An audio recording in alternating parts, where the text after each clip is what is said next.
Members of the media, thank you for joining us today for our Zoom conference with West Virginia head men's basketball coach Josh Eilert. Coach, we'll start with an opening statement from you. Yeah, just to put Houston to bed, I just want to give them credit. Houston and Coach Sampson and their culture and their mindset on the defensive end is very impressive.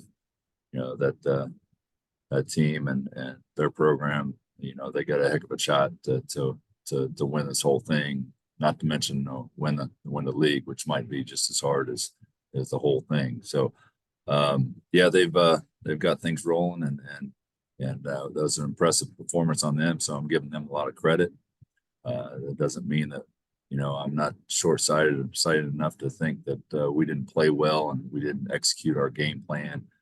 So that coupled with how hard they play and their defensive approach really turned into a lopsided loss there in Houston. But we gotta turn the page, and I told these guys, and after that game, this league can eat you alive if you hold on to things. So we got to figure out how to turn the page quick. And yesterday we did that with a first day of prep for Kansas State, a good Kansas State team that is coming here on Tuesday. So we'll have a second day of prep today, and we'll go a lot harder and practice today and work through some more of that on the court. We kind of did more film work as opposed to court work yesterday. So we'll get after it today and get ready for Kansas State coming here on Tuesday.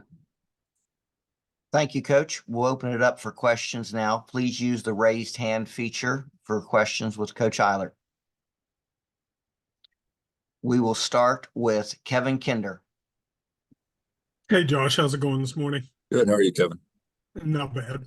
I was looking at foul totals, and, I know you had to kind of be cautious of that when the roster was diminished a lot, so you didn't get in trouble there. But it seems like there might be a balance that you're striving for, that you're going to get some naturally when you're contesting shots better, playing better defense. Do you have necessarily a number in mind or acceptable kind of fouls? And where do you think, that balance is right now?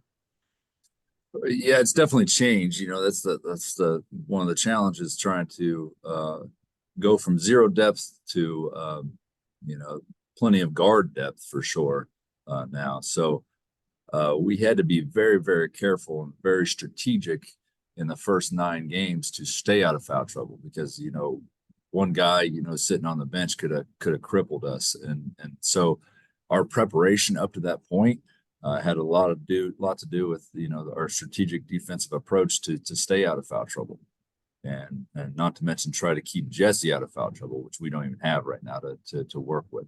So yes, trying to turn that page mid-season and try to be more aggressive in our approach has certainly been what we're trying to do, but it doesn't mean that some of the muscle memory of basketball and everything you've kind of been taught in the first 10, 12 games is hard to, turn up the pressure late.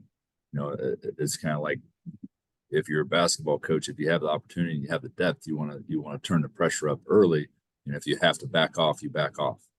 And we had to do Raekwon obviously has had foul trouble in a couple of his most recent games, but his effort is obviously there on defense. Is that, again, just trying to get him in the comfort zone of what he can and can't do early? Yeah, he's got to get that mindset of he's as good as anybody in the country with his pump fakes, and he can get people off the ground and put them in a bad position to fit defensively. But he's so athletic and so quick twitch that it works the other way as well. So he just got to be true to himself and stay on the floor and move laterally as much as he does vertically. And if we can be more, it's what is his third, fourth game in the equation. So that stuff's going to come with some time. A lot of it's just exuberance and excitement being out on the floor. Now he's just got to play a little bit more. He's just got to play a smarter game of basketball on the defensive end. Our next question comes from Justin Jackson. Hey, good morning, Coach. How are you? Good. How are you, Justin? I'm good. Hey, a question on K-State and Coach Tang with Jerome. You look at what he did last year in his first year. He basically had Noel as a holdover, and then he brought in a ton of transfers, takes him to the Elite Eight. Comes back again this year. He's basically got one starter coming back, a bunch of transfers, and they're having a pretty solid year. With the transfer portal being what it is in college athletics and what it's probably going to be in the future, has anyone ever stopped and asked Coach Tang how he's able to get transfers to blend so well and so quickly? I haven't had that conversation with him yet. No, but he has done a great job there. And I think the K-State community is very excited about having him and that staff there in Manhattan and him in charge. And he's done a fabulous job there in Manhattan. And, I look back to some of the film from last year, and they had, guys like Desi Sills, he was huge for them late in the year, and just a third, fourth, offensive minded downhill left-handed guard that nobody even talks about to complement Noel and Keontae Johnson, not to mention, Tomlin at the 5 that they've lost since then, through unfortunate situation. But he put together a lot of talent there, last year, and he's doing kind of the same thing this year with a lot of new guys, and even floating some freshmen out there as well. They're playing very significant minutes for him and giving him a good production. They're not the team that they were last year, but they certainly have a really, really resilient group that, find a way to win. You look down, and every time I turn the TV on, it seemed like, I'd put the Cats on and I'd watch them, sometimes with a struggle late, but they always, I think 4 out of 5 games there for a stretch, they end up in overtime, but they found a way to, that resilient group and that culture, they found a way to win those hard games down the stretch and then overtime, or send it to overtime and figure out how to win it in overtime. So credit to them and them finishing games and having that discipline. And I know obviously what you're going through this year is not the perfect example to go by, but I mean, you kind of saw it from a side seat last year with Coach Huggins bringing the new guys, trying to get them to gel. So I mean, you have some experience with it. Obviously, what you're going through this year, if things had been in a perfect world and you had everyone, it could be a different story. But could you just kind of talk about, what it's like in today's college athletic world to, maybe have something that looks good on paper, but you got to go out and, I mean, it's more than just what it looks like on paper, I'm guessing. No, yeah, it takes time to mesh. It takes time to build that chemistry. I was probably naive enough to think that, we're just going to float 3 guys into an equation. It's all going to work out, perfectly, and all they're going to complement each other and everything like that. And that takes time. I mean, a lot of times teams, bring in a lot of transfers, and there's a lot of new personalities and new faces, and they work together all summer, and they might go on a foreign tour, but they're all there from day one. Not to mention those teams that you can hold on to guys over 2 or 3 year period, and they have incredible chemistry. And so we're trying to, it's not lost on me. I knew chemistry was going to be a problem, especially bringing guys in as late as we did in the summer, but then trying to float guys in to the equation mid-season has been a challenge in itself. And, it's just something we're working through each day. And like I told them, we took a big lump, a heck of a loss there in Houston to a very, really good team, but we can't lose sight of, each other and lose faith in each other. And we just got to pick ourselves up and put our boots on and go to work. And that's what we did yesterday. We got to turn the page and figure out a way to not hold on to that and move on to the next one. Thank you, Coach. Appreciate it.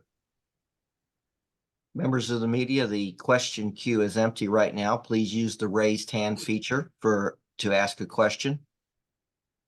We will go to John and Tony. Looking here, Josh, at their stats, and there's some things that are oddities. They don't really shoot it great from three. They're turning it over more than their opposition. Pretty good rebounding advantage. What is it? Is this just a team that just grinds games out? Is that what you see from them? Yeah, I mean, similar to a lot of these teams that we're playing, I mean, they're a really, really good offensive rebounding team. But on the other side, I mean, if they don't rebound as well on defensive end. They're doing, their lifeline in a lot of ways is their transition offense and trying to get easy buckets, just like we've kind of preached a little bit here, trying to figure out how we could score. Sometimes in the half court setting in this league, and everybody sets their defense, it gets really tough. And so we got to figure out ways to, run out and get some easy buckets. And that's what they're trying to do as well. But they're trying to figure this out, and they had a really good win.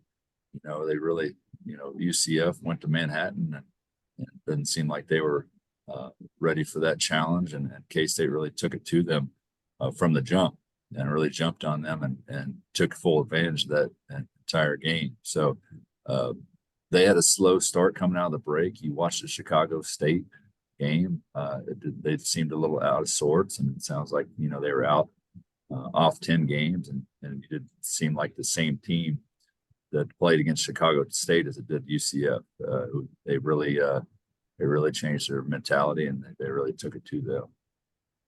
One other thing here real quick. I noticed they've shot 112 more free throws than their opposition. Is that a concern, keeping them off the line? Yeah, it's certainly a concern, but we can't get too tied up in that. We gotta play as aggressive as we need to play, and if we end up sending them to the line, we end up sending them to the line. So we can't get too tied up in that, but we just got to key on who we need to key on and make sure certain guys aren't beating us. Next question comes from Mike Kazaza. Hey, Josh, how are you? Good. How are you, Mike? I'm great. Thank you. Just kind of piggybacking off of something you've been mentioning about blending guys in and just the additions, old stuff. I get that. But you talked about offense you want to have and playbook and all that. And I'm thinking here that you want guys to do what you have planned to do, follow the pages in the playbook and do that. How much changes when you figure out what guys can do that either doesn't work or just won't work, or that can add and be maybe separate or unique? And then it doesn't make any sense to ignore that, like take advantage of a strength. I go back to the Houston game and trying to figure out how we could score. We had, shots didn't fall for us. We had some really good uncontested looks, and, they did a good job of trapping Kerr and getting the ball out of Kerr's hands. But we didn't take advantage of the mismatches we had on the backside of it. And what I mean by that is, get out of that trap, you should have a lot of one more passes. And that ball started sticking when we got out of the trap, which allowed, Houston to, which they're as good a closeout team and good a rotational team as anybody in the country, anybody that I've seen by far. So as soon as we got that ball out of the trap, we didn't make them pay for it. That ball started sticking, and we didn't make that next pass, which we looked at and where we really examined on film yesterday. All the passes that we missed that we could have got, uncontested good looks. Whether they fell or not, I don't know whether they fell or not. But certainly you got a heck of a lot better chance of making an uncontested look than trying to force something that's not there. Okay, and then just one more. What have you learned about some of the new guys or the effect they have on players who were in those first 9 or 10 games, just offensively, defensively, just things that jump to your mind as you're asked the question? Well, I mean, with those guys that I give a lot of credit to the guys that came in, that played that backup role in that game against Houston. They came in and kind of held serve for us when things weren't going well. And I certainly hope those guys have the confidence to know that they're going to help us win just as much as maybe the starting 5. So we need everybody, from top to bottom to contribute in a meaningful way. What that meaningful way is, it's going to be different from one guy to the next. And certainly roles are changing, and whatever that role is that can help us win. We need to figure out what it is and pinpoint it and play that role. Right, thanks. Questions for Coach? Please use the raised hand feature.